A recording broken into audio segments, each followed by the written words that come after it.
Nouvelle réception, service de presse manga et c'est parti. On commence chez Neotoon avec les deux premiers tomes de Freaking Romance qui sont les deux premiers tomes et ce sera terminé en 3 tomes. Il s'agit d'une romance un peu pas comme les autres avec une touche de fantastique sur une très belle édition reliée comme ceci. Vraiment c'est super beau.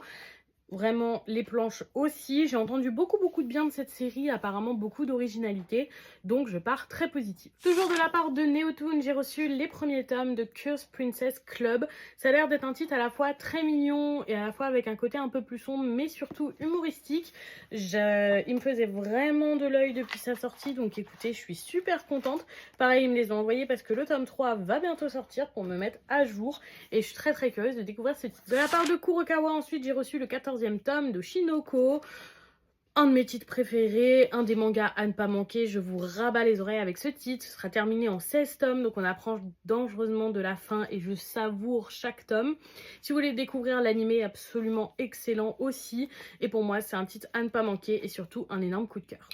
Toujours de chez Kurokawa, j'ai reçu le 4e tome de She's Beautiful, une série qui sera terminée en 6 tomes, un petit peu dérangeante, thriller assez étrange, mais je trouve que malgré tout, on tourne un petit peu en rond dans l'avancée du mystère de cette histoire, donc ce tome risque d'être décisif pour savoir si je termine la série ou pas. J'espère vraiment que ça va s'accélérer. De chez Kana, ensuite, j'ai reçu le 20e tome de Togen Anki. Je continue ce shonen neketsu qui est très sympathique, un animé devrait bientôt arriver, je suis très curieuse de le voir.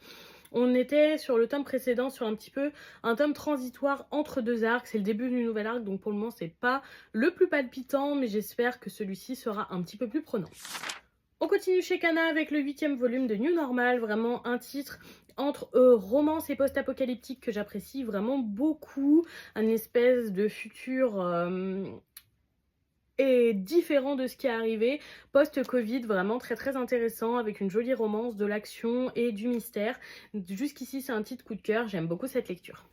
On termine chez Kana avec le 6e tome de L'Enfant en moi, un titre terminé en 10 tomes et un énorme coup de cœur pour ce titre qui parle de grossesse adolescente avec des points de vue vraiment différents qui s'entrechoquent et beaucoup d'informations très pertinentes et de la douceur. Franchement, une lecture à mettre entre toutes les mains à partir de 13 ans. C'est vraiment un titre à ne pas manquer. De la part de Kiyun, j'ai reçu leur nouveauté, La Servante de l'Empereur, un nouveau titre qui avait l'air plutôt sympathique, qui va se passer dans une cour impériale, comme on a pas mal de titres de ce style chez Kiyun. Je suis assez curieuse de découvrir cette nouveauté, en tout cas les planches sont très belles. On reste chez Kiyun avec le 4e volume de DRCN, Midnight Children. Je suis vraiment conquise par ce titre, les planches sont incroyables, j'essaie juste d'en montrer une, mais de pas trop vous spoiler si jamais ça peut être spoilant, voilà. Ça ne spoil rien, mais les dessins sont fabuleux.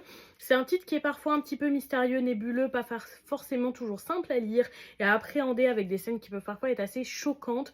Mais sur le global, j'adore cette lecture, je la trouve captivante.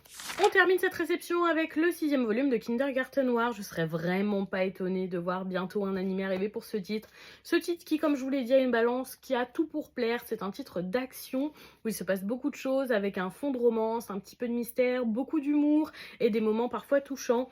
Un mix qui marche très bien. J'avais hâte de tomber sur ce tome et de voir la finalité du combat qui était en cours pour nos professeurs. Et franchement, c'est un titre un peu pour tout le monde, un petit peu le mainstream du manga, mais qui marche tellement bien. Et donc voilà pour cette réception. Dites-moi si certains de ces titres vous tentent ou si vous les avez déjà lus. Je serais curieuse de vous lire dans les commentaires. Bonne soirée tout le monde!